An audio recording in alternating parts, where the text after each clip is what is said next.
ओम शांति। कल हमने आत्मा की वास्तविकता के बारे में समझा था। आज हम देखते हैं पिता परमात्मा की वास्तविकता क्या है, क्योंकि योग माना ही संबंध, जोड़ या मिलन। जिस तरह वियोग माना अलग हो जाना, तो योग माना संबंध जोड़ना। मनुष्य का संबंध अनेकों के साथ होता है। जब हमारा संबंध भौतिकता के साथ है तो कहेंगे भौतिक योग है। समय के साथ योग होता है तो कहते हैं समय का संयोग था। व्यक्ति की मदद प्राप्त हो जाती तो कहते हैं ये व्यक्ति का सहयोग था। लेकिन राजयोग सर्वश्रेष्ठ संबंध है आत्मा का पिता परमात्मा के साथ। लेकिन जहां तक आत्मा का विषय आता है वहां तक तो एक ही मान्यता है कि हर कोई आत्मा के अस्तित्व को स्वीकार करता है। परंतु जहां परमात्मा का विषय आता है वहां आज दुनिया भर में अनेक मतांतर हो गए और इतनी सारी मतें हो गई ईश्वर के बारे में कि शायद जितना ही ईश्वर को समझने का प्रयत्न करते हैं उतना ही कहीं दूर तो नहीं हो रहे हैं। तो वो परमात्मा की वास्तविकता क्या है, आज उसको न जानने के कारण मनुष्य हर कोई की पूजा करता रहता है और यही अंदर में सोच लेता भाई जो भी सही हो हमारी भावना को स्वीकार कर लीजिएगा, क्योंकि सत्य का परिचय नहीं है। नहीं तो सत्य एक होना चाहिए। 10 बातें हमारे सामने हो और हर कोई सत्य हो, ये तो हो नहीं सकता है। तो ईश्वर को जब कहा गया कि ईश्वर सत्य है, एक है, वो कौन है? आज इतनी सारी मतें हमारे सामने हो गई है।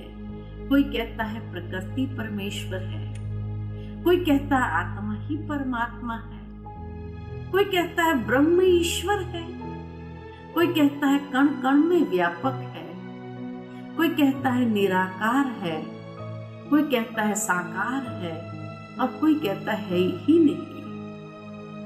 तो सत्य क्या? ये नहीं कि ब्रह्मा कुमारियों ने जो कहा क्या उसको मान लेना है, नहीं।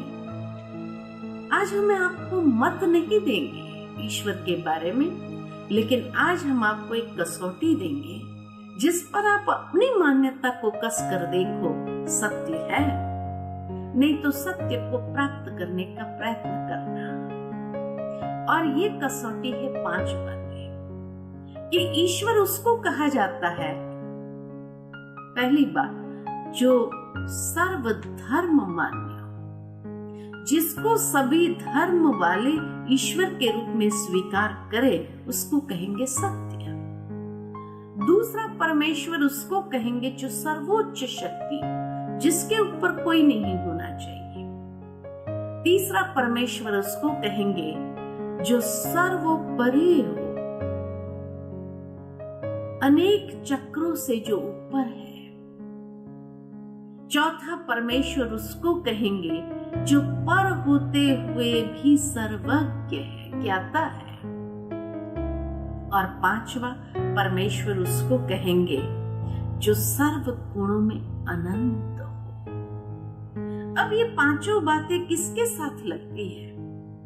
तो जिस तरह एक पक्षी का पिता पक्षी है, पशु का पिता पशु है, मनुष्य का पिता मनुष्य है, तो आत्मा का पिता परमात्मा है। आत्मा का स्वरूप हमने देखा ज्योति पुंज है, तो उसके पिता का स्वरूप भी तो वैसा ही होना चाहिए कि वो भी ज्योति पुंज हो।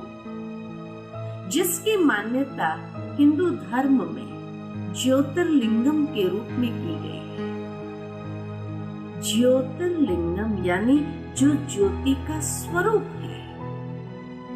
ज्योति की पूजा कैसे कर सके, इसलिए भारतवासियों ने एक आकृति दे दी जिस पर अपनी भावनाओं को अर्पित कर सके। लेकिन उसको कहा ज्योतिर्लिंगम। ये ज्योति स्वरूप परमात्मा के यादगार की प्रति हम अपनी भावनाओं को अर्पित कर रहे हैं, जिसको नाम दिया सदाशिव, यानी जो सदा कल्याण करने वाले हैं। भारत में इसीलिए 12 ज्योतिर्लिंगम आज भी महान तीर्थ स्थान हो गए हैं। हर मंदिर के नाम या नाथ या ईश्वर में पूरे होते हैं, क्योंकि वो सर्व के नाथ और ईश्वर है। अमरनाथ, बबुलनाथ, भोलेनाथ, सोमनाथ, विश्वनाथ, पशुपतिनाथ, यह ईश्वर रामेश्वर, गोपेश्वर, विश्वेश्वर, पापगटेश्वर, महाकालेश्वर, ओमकारेश्वर सर्व के नाथ और ईश्वर है। शिव का मंदिर जब बनता है और उसमें जब शिवलिंग की प्राण प्रतिष्ठा करनी होती है, तो उसको द्वार से नहीं लाया जाता है। हमेशा ऊपर का गुंबज नहीं लगाया जाता, ऊपर से उतारा जाता है। अर्थात ये स्पष्ट है कि परमात्मा एक ही है जो अवतरित होते हैं। इसीलिए ऊपर से शिवलिंग को उतारा जाता है और उसकी प्राण प्रतिष्ठा की जाती है। ये तो हुई भारत वालों की बात।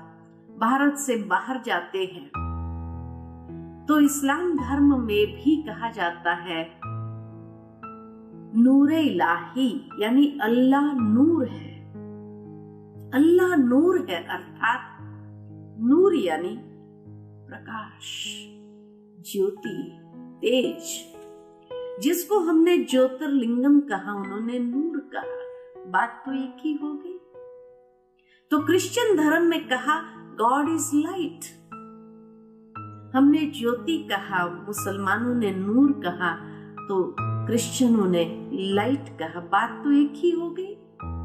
तो सिख धर्म में कहा एक ओमकार, निराकार निर्वैर सतनाम। तो जैन धर्म में कहा सिद्ध शिलापति, यानी जो सर्वश्रेष्ठ है। 24 तीर्थंकरों ने भी जिसका ध्यान किया, उस निराकार स्वरूप का, सिद्ध शिलापति। तो महात्मा बुद्ध ने भी जिसका ध्यान किया और उसको कहा चिंपुन से की, यानी जो शांति का दाता है। निराकार शिवलिंग की तरह का स्वरूप होता है, जिसके ऊपर वो अपना ध्यान करते हैं, मेडिटेशन करते हैं। और पारसी धर्म में कहा अखंड ज्योति स्वरूप। तो पहली बात, पहली कसौटी, सर्वधर्म मान्य एक ही है, वही सर्वोच्च शक्ति है। इसीलिए शिव के साथ शब्द जुड़ता है शिव शंभु, कि जो स्वयं उत्पन्न हुआ है, जिसको उत्पन्न करने वाले कोई माता पिता नहीं है, और वही सभी चक्रों से पर है, अजन्मा है, जिसको काल नहीं खा सकते, अकाल मूर्त है, जो अकर्ता भोगता है, अव्यक्त पुरुष है, दुख हरता सुख करता है, इसलिए उसको हरि भी कहा गया है। और पर होते हुए भी सर्वज्ञ है, ज्ञाता है। इसलिए शिवलिंग के ऊपर 3 लकीर लगाई जाती, जो आदि मध्य अंत का ज्ञाता है। बीच में एक आंख होती है, अर्थात जो मनुष्य को भी आध्यात्मिक प्रज्ञा, दिव्य चक्षु विधाता है। और उसकी पूजा में 3 पत्र का बेल पत्र चढ़ता है, अर्थात जो ब्रह्मा विष्णु महेश के भी रचयिता है। और 5वीं बात, ज्योति बिंदु स्वरूप, अर्थात बिंदु की व्याख्या है अनंत, इंफिनिट। तो सर्व गुणों में जो अनंत है, सर्वशक्तिमान जो है। तो 5 बातें उस एक के साथ ही लगती है, जो सर्वश्रेष्ठ परमेश्वर है। तो ये है परमात्मा का संपूर्ण सत्य परिचय, जिसके साथ हमें अपने मन के तार को जोड़ना है। यही राजयोग है। ओम